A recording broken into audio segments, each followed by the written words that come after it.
Hi there, everybody, and we do appreciate you spending a little time with us on this Christmas Eve. And maybe you do have the right idea if you're the folks right there in view of our SkyTrack camera observing the Fête de Noël in Paristown. Yeah, if you could believe it, the marvels of modern science being able to go ice skating when it is a nice, mild 62 degrees out, not having to wear so many layers to go enjoy some wintertime activities.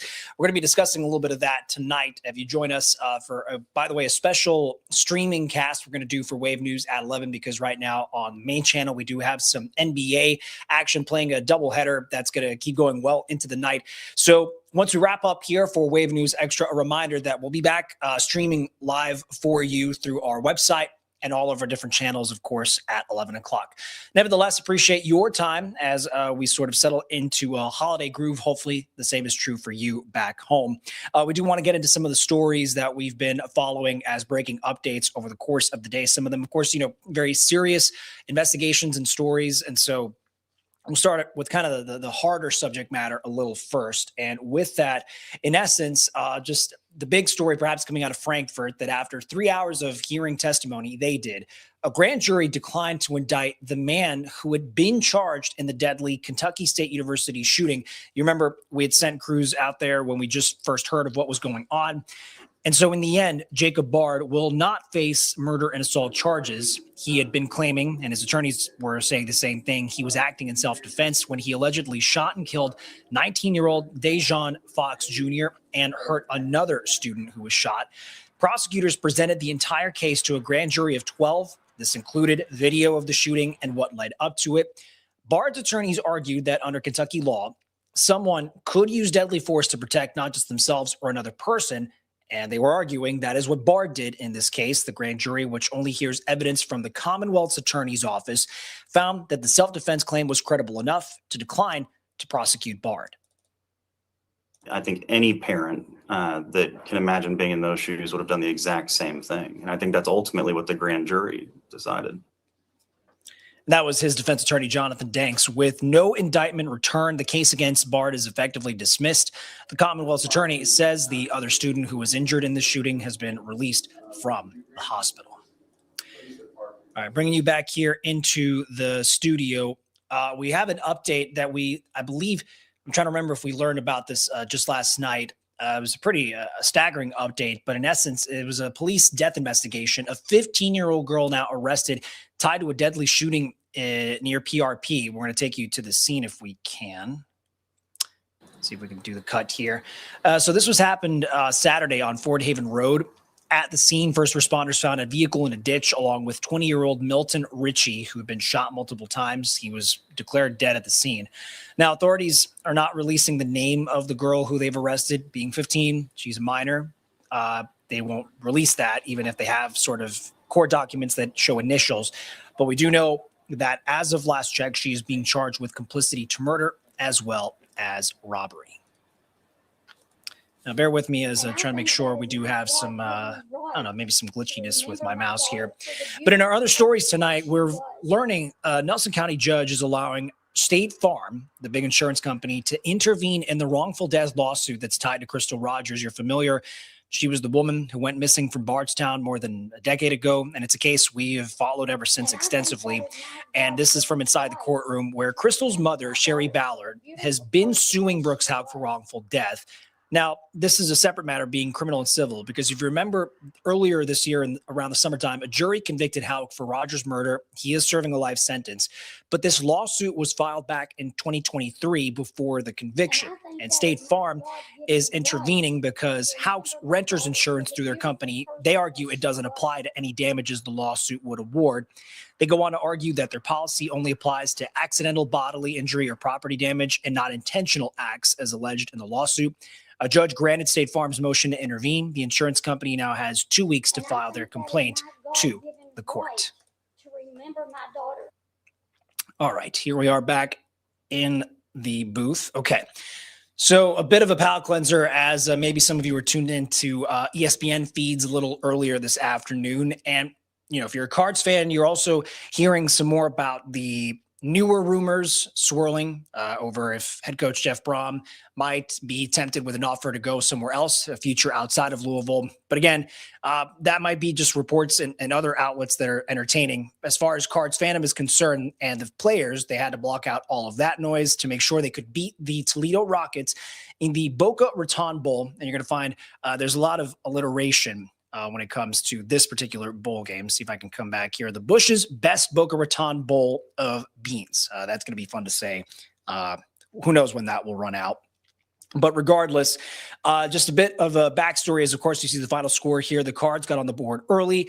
Miller Moss touchdown to Trayshawn Hurry is what put them up 7-0 in the first quarter. By the end of that, we know the Rockets kicked a field goal to then put their own points on the board. At some point, there's a bit of a back and forth, 7-3.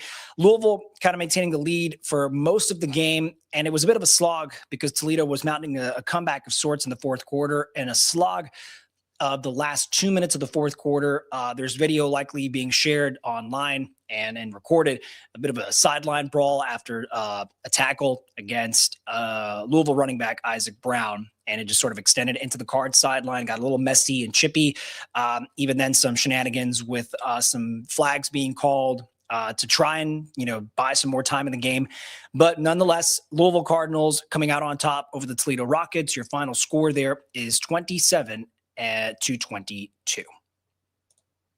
All right, here we are. And let's see what I was hoping to play. Well, we might just skip to the next part.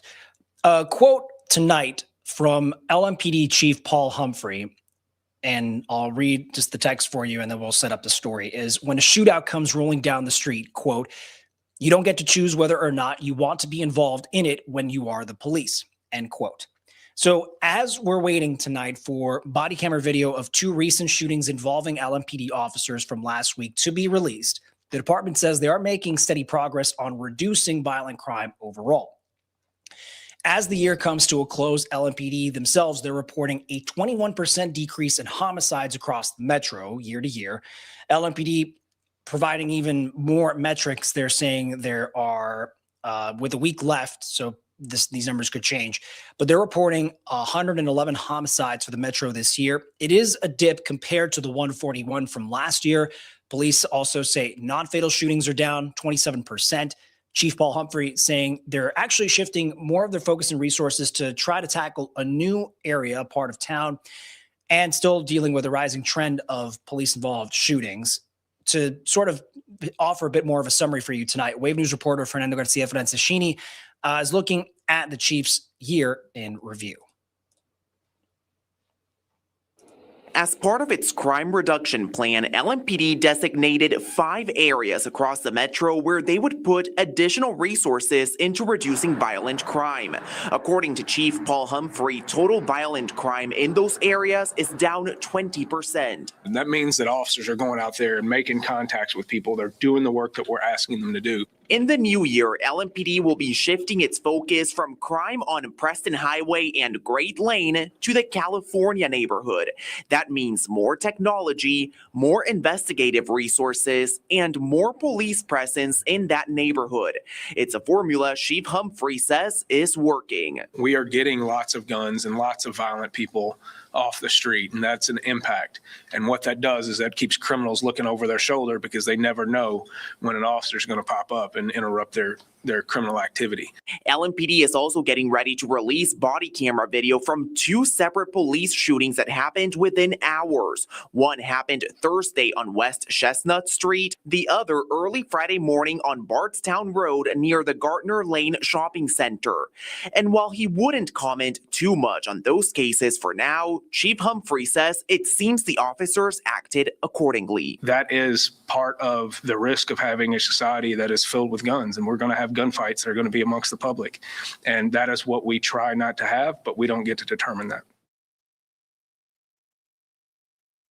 All right, we're trying a different method with our touch screen here. So we appreciate Fernando's report right there. Chief Humphrey says we should be able to see the 2 pertinent body camera footage recordings from both of the separate shootings next week. Humphrey also emphasized LMPD data show that people in the community are trusting more in what the department is doing now if you compare even to a year ago's plan and policy or even 2 years prior. Much more to break down for you tonight on this condensed edition of Wave News Extra, meaning that we're going to be back with some more stories to share, including pretty staggering discovery and a seizure by police of some drugs that were hidden in a place that you wouldn't want anyone to open by accident.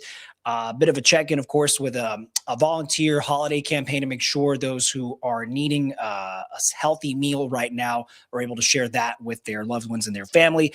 And we're going to wrap things up, of course, with a bit of a holiday theme to things and a wonderful care team that gave a Louisville boy receiving treatment the surprise of a lifetime and a mini concert of his own. We'll be right back with much more Wave News Extra after this.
All right, welcome back into the Wave Now studio. By the way, always appreciate you connecting with us, whether that's on Facebook, YouTube, Twitch, X, or on our Wave Now app, which we hope, again, you'll join us for our alternate live stream of tonight's newscast on the Wave Now app, which you can, of course, make sure you add to your Fire playlist, your Roku TV playlist, your Apple TV playlist, of course, great resources to have.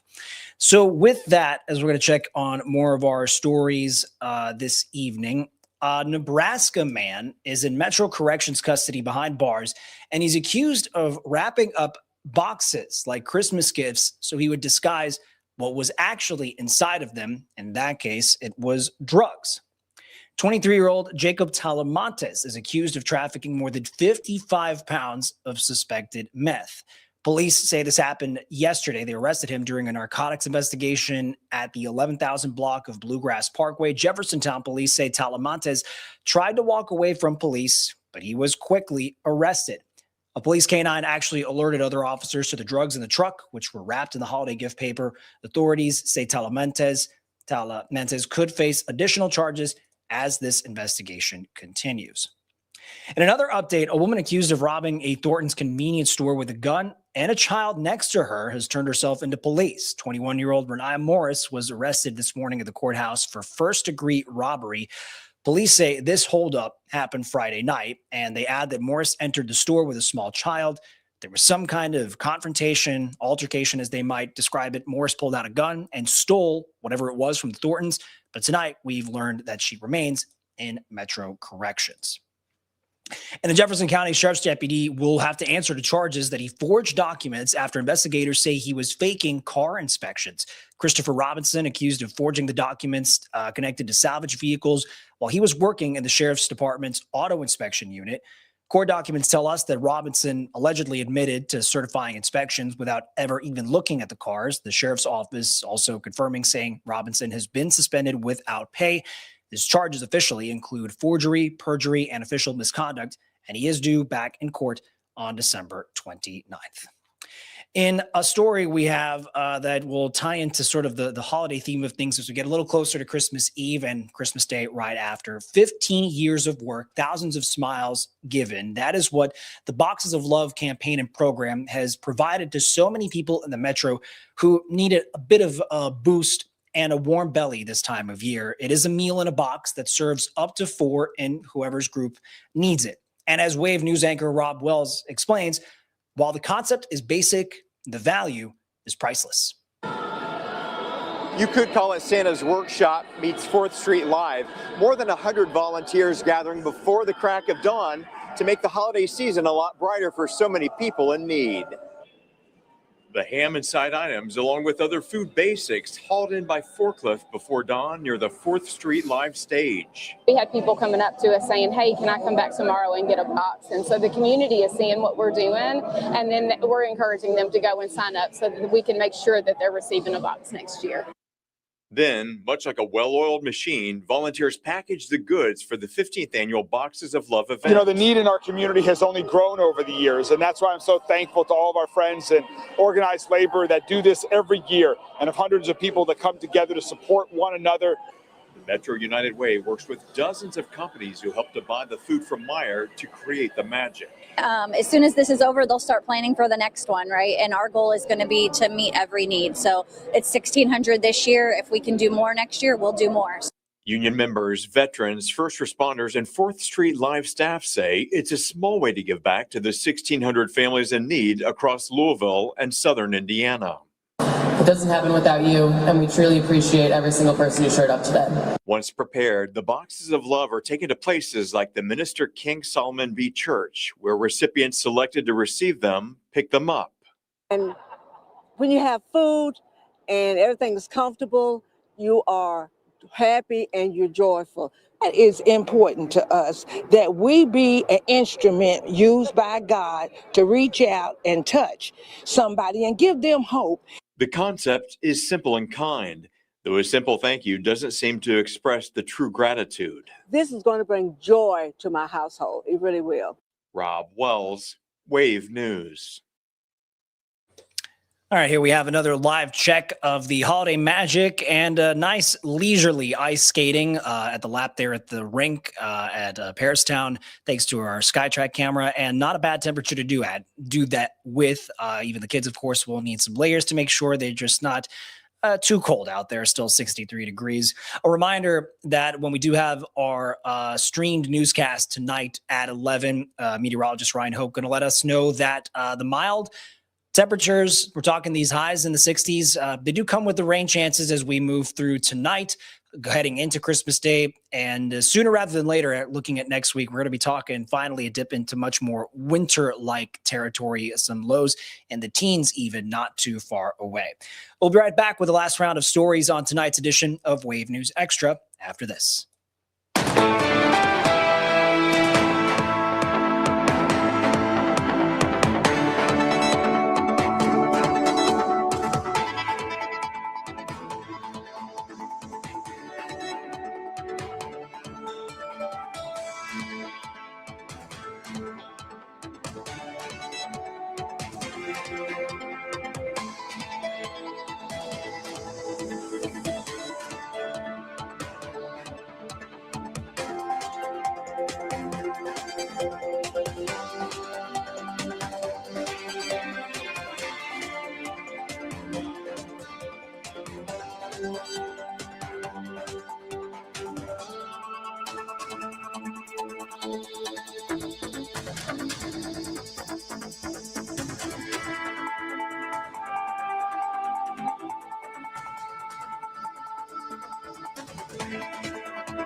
Hi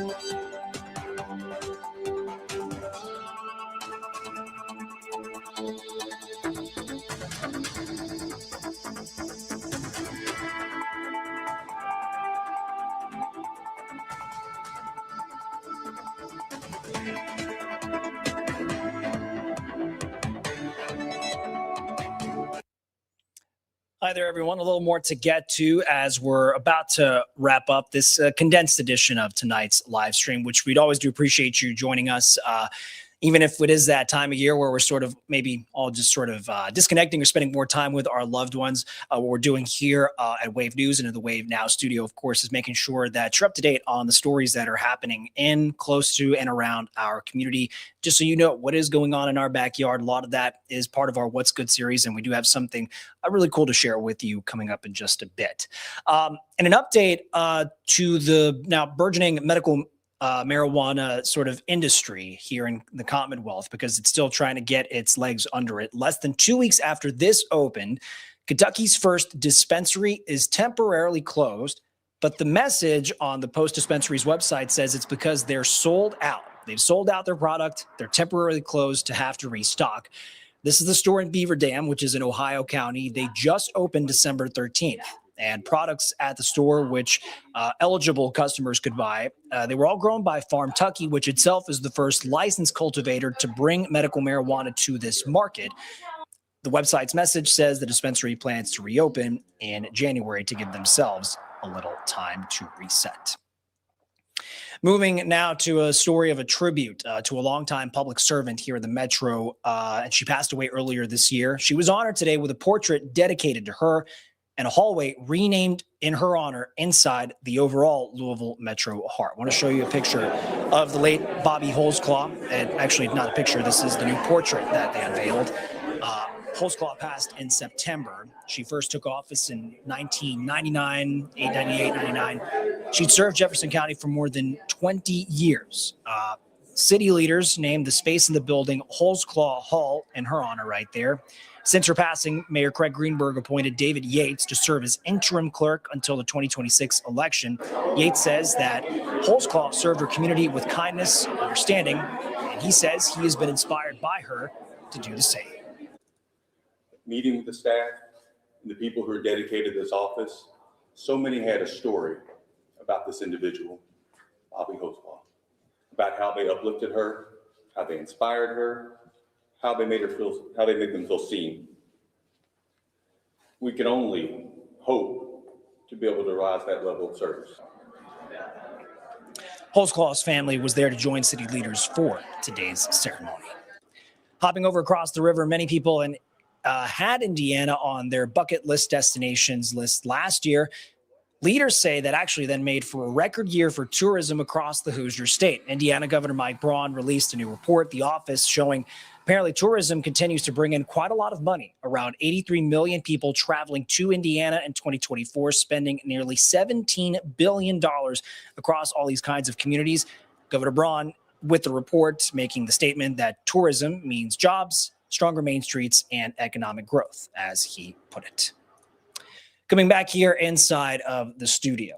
It is well known in pop culture and music fandom that Taylor Swift fans can stick together in good times or not so good times.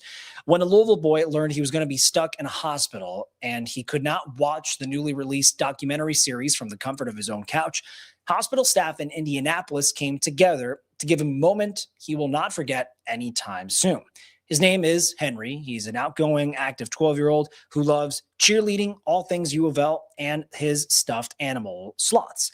But apparently he loves nothing more than Taylor Swift. Wave News reporter Kirsten Foote brings us a remix of sorts. It is the life of Henry. Yeah, if you ask Henry how long he's been a Swiftie, he's going to say the womb. And she can confirm.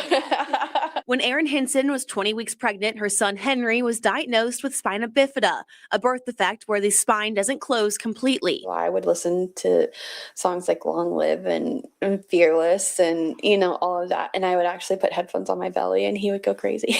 12 years later, Henry still goes crazy for anything Taylor Swift. Canceled is my favorite song. And Reputation is also my favorite album. Most recently, his love for Taylor Swift helped him when his active 12-year-old life was halted the weekend before Thanksgiving, when he unexpectedly went into septic shock. In the last 28 days, he was really, really, really sick, really sick. And so he was on a ventilator for 9 days. He was in the ICU for 15 days. His body has been through a lot. In addition to that, he had 3 surgeries on his brain and 1 on his abdomen.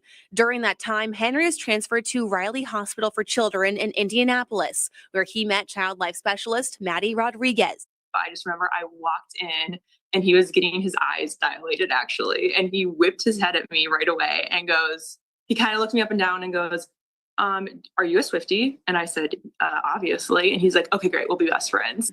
Bonding over their love of Taylor Swift, Rodriguez realized Henry wouldn't be home to watch the End of an Era docuseries.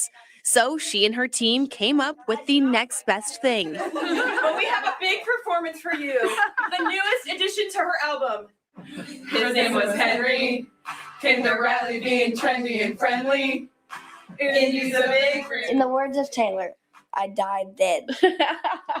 Rodriguez and her team changed the hit song The Life of a Showgirl to The Life of Henry. The performance was a cherry on top of a day filled with Taylor Swift-themed celebrations, from decorations everywhere, friendship bracelet making, and his whole care team decked out head to toe in Taylor Swift, all to celebrate the life of Henry. It's his care team, seeing him for who he is and Not what I have. And not what he has. That's right. He's Henry first. He's always going to be Henry. And We always say, I am who I am, not what I have. Yeah. Yeah. So spina bifida is what Henry has. It's not who he is. No one recognizes that more than Rodriguez. Child life, our job is just trying to bring those special moments, allowing kids to be kids in the hospital first and just have fun in the hospital and make it as positive as possible. Henry's now back at home just in time for Christmas, and he's in his healing era with memories to look back on that will last a lifetime. We tell our kids that joy is a choice we make every day. And so even in the hard, especially in the hard, we're going to find ways to choose joy. And that's what this little Swiftie party was.